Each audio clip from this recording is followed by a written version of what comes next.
the internet. You know, a magical place where we can connect with people from all over the world, talk to each other, share our emotions.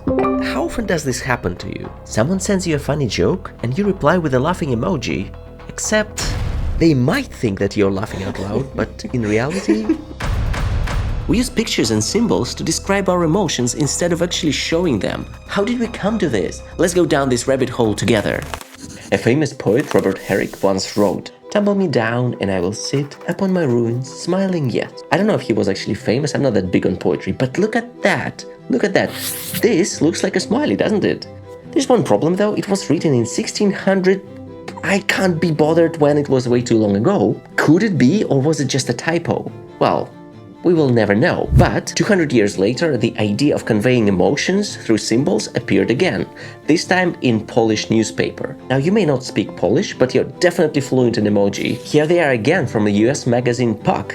So we're talking international! Unfortunately, these smiley faces still didn't become mainstream. That is until Scott Fahlman came up in the 80s with what is officially called Emoticons. You know, this thing is. And here's his very first message on the Carnegie Mellon's BBS suggesting to use these emoticons. In case you don't know what BBS was, it was like Reddit, but it looked like this.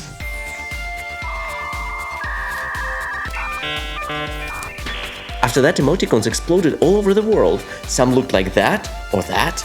Some became complex and others very simple. For example, in Ukraine, Belarus, Kazakhstan and Russia, they just used parentheses at the end of the sentence. And many of these if you're dying from laughter. Ha ha ha ha ha. But emojis as we know them appeared in Japan. In 1995, Japanese teenagers were texting each other using pagers, you know, these little boxes. To send a message to it, you needed a payphone or a landline. The message itself was typed on a number pad according to this table. So, for example, if you needed to send a short hi, you would need to type 2829. But what's that? A telephone and a heart symbol? I mean, it's kind of obvious, but this heart symbol became very popular. Next came Skywalker. Not you, Luke. It was a smartphone, practically an iPhone's granddad. It had its own set of emojis, and some of them are very familiar. Look, a poop emoji! Anyways, this phone was so expensive that almost nobody could afford it. And emojis, they stayed kind of forgotten. Until in 1999, Shikitaka Kurita came up with his set of emojis that was colorful and beautiful and not limited to just one device. Every device could be using them if they were using iMode. This was a type of internet that was popular back then in Japan, so they became really big in Japan. For almost 4 years, nobody even heard the word emoji. But Japanese teenagers were using them non-stop. Meanwhile, BBS was changing too, lots of forums started appearing, and while you would still use emoticons, they would be transformed into one of these yellow smiley faces. Not emojis officially yet, but you know, very close. iPhone supported emojis since 2008, but only in Japan. Because Japanese refused to buy iPhones since they didn't have emojis.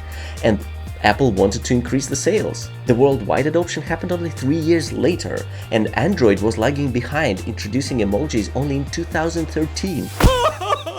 But have you ever wondered why emojis are yellow?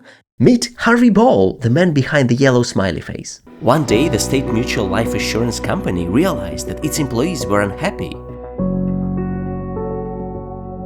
The management decided to take drastic measures. No, not raising salaries and giving everybody days off. Oh gosh, no. They decided to hire a designer to make a poster that would cheer up all the employees. Harvey chose yellow because he wanted a cheerful and happy color.